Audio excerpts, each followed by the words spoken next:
Hello everyone, my name is Bert Paulson, and for my final presentation for my EDU 306 class, I will be discussing about former University of Southern California star and pro running back Reggie Bush and the scandal that happened at USC. The University of Southern California, or USC for short, was investigated and punished for violating NCAA rules. The teams that were involved in this investigation were the USC football team, the USC men's basketball team, and the USC women's tennis team. NCAA investigators had found that former stars Reggie Bush, who was a 2005 Heisman Trophy winner and All-American, and basketball star OJ Mayo had effectively forfeited their amateur status by accepting gifts and payouts from agents. In addition, the women's tennis team was also cited in the report for unauthorized phone calls made by a former USC tennis player. As a result of the ongoing investigation, which progressed well into the 2010-2011 seasons for both USC and Reggie Bush's NFL New Orleans Saints, Bush voluntarily gave up his 2005 Heisman Trophy, which the Heisman Trust decided to leave vacant. Bush and his family also accepted over $100,000 of improper benefits while still playing at USC.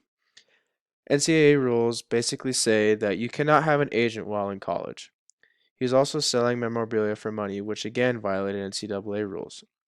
The sanctions were announced on June 10, 2010, and it affected the USC football program from 2010 to 2012.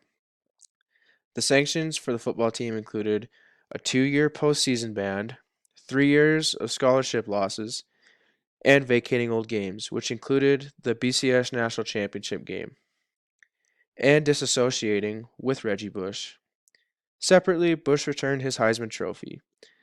At the time, USC head coach Pete Carroll also left shortly before the sanctions were announced.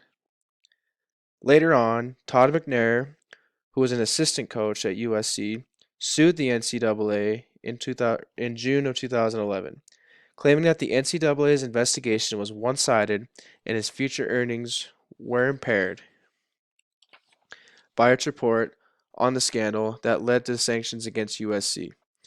The NCAA determined McNair lied about knowing about some of the memorabilia that Bush was selling. Bush's agents were Mike Ornstein and his current agent, Michael Michaels, and Lloyd Lane of New Era Sports and Entertainment, who were planning to make Bush their first client. Documents and on-record interviews show that Bush and his family received benefits from Ornstein. Reportedly, they were given round-trip tickets from San Diego to Oakland in November of 2005. Howard Bryant, who was an ESPN senior writer, said, "This scandal was something that Bush, fabulously rich and removed from the annoyances of his college transgressions, returned his prize with as much remorse as if he were returning a faulty power drill to the local hardware store." His former coach, Pete Carroll, already had made sure he was on the last chopper out of his Sagan, safe from college jurisdictions as a coach for the Seattle Seahawks. USC offered the appearance of accepting responsibility and showing some institution-wide regret, but kept every bit of the millions Bush generated for the school. And the NCAA got to feel self-satisfied by making a powerhouse like USC wait for its judgment, allowing for the painfully false appearance that is a respectable enforcement body.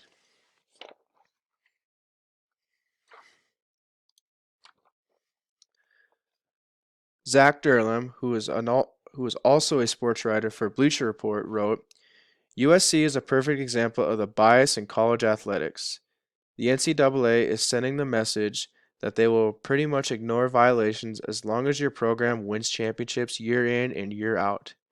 This is a serious problem we are having go on.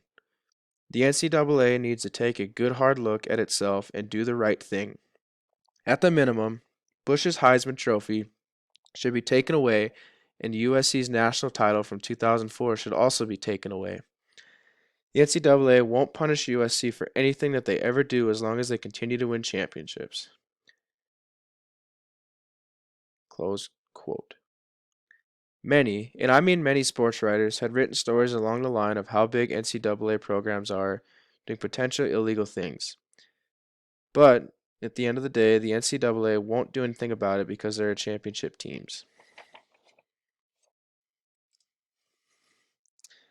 So the reason that I picked this topic is because I grew up watching Reggie Bush in college and in the pros.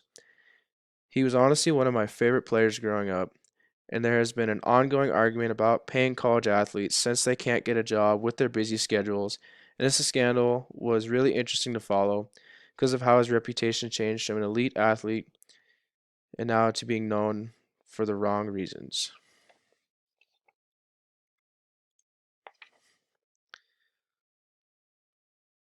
There's much to be said about a situation like this. Being a college athlete myself, we understand what we can and cannot do, so that situations like this scandal are not repeated years down the road and affecting our lives. It is important to learn about.